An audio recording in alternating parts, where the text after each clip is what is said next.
خاص طور پر اپنے بچوں کو جا کے بتائیں گھروں کے اندر، ان کا کوئی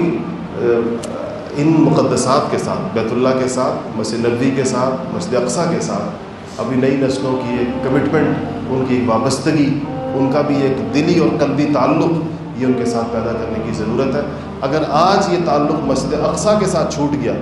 تو یاد رکھیں کل یہ بیت اللہ کے ساتھ بھی چھوٹ جائے گا اور یہ روزہ نبی صلی اللہ علیہ وسلم کے ساتھ بھی چھوٹ جائے گا۔ اور دنیا کے اندر موجود ہیں امتیں اور قومیں جن کا آج اپنے نبیوں کے ساتھ اور ان سے وابستہ مقدسات کے ساتھ اور ان کی کتابوں کے ساتھ کسی قسم کا کوئی تعلق باقی نہیں،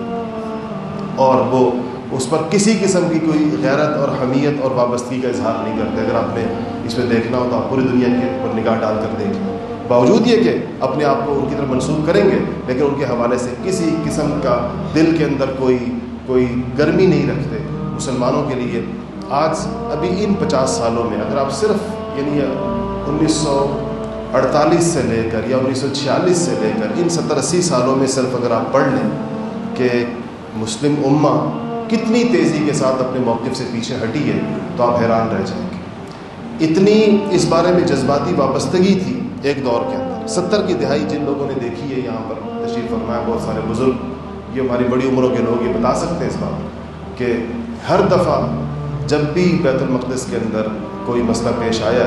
تو پوری اسلامی دنیا میں ایک کونے سے لے کر دوسرے کونے تک ایک اتنا ارتعاش اور اضطراب پھیل جاتا تھا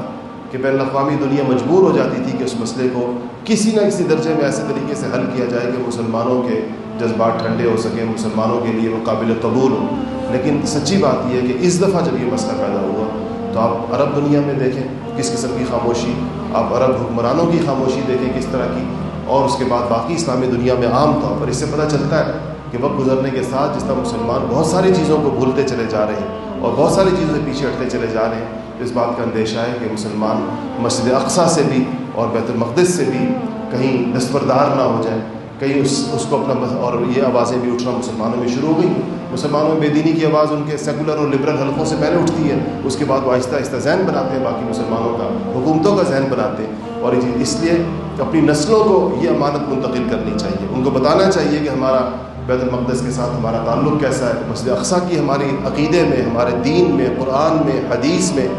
فضیلت کے اعتبار سے، اعتقاد کے اعتبار سے اس کی کیا حیثیت ہے اور اس کے ساتھ ہماری قلبی وابستگی کیا نوعیت ہے۔ اللہ جل شانہ اس کو جلد از جلد آزادی نصیب فرمائے اور ہم سب کو مرنے سے پہلے اس کے اندر نماز پڑھنے کی توفیق عطا فرمائے۔ وآخر دعوانا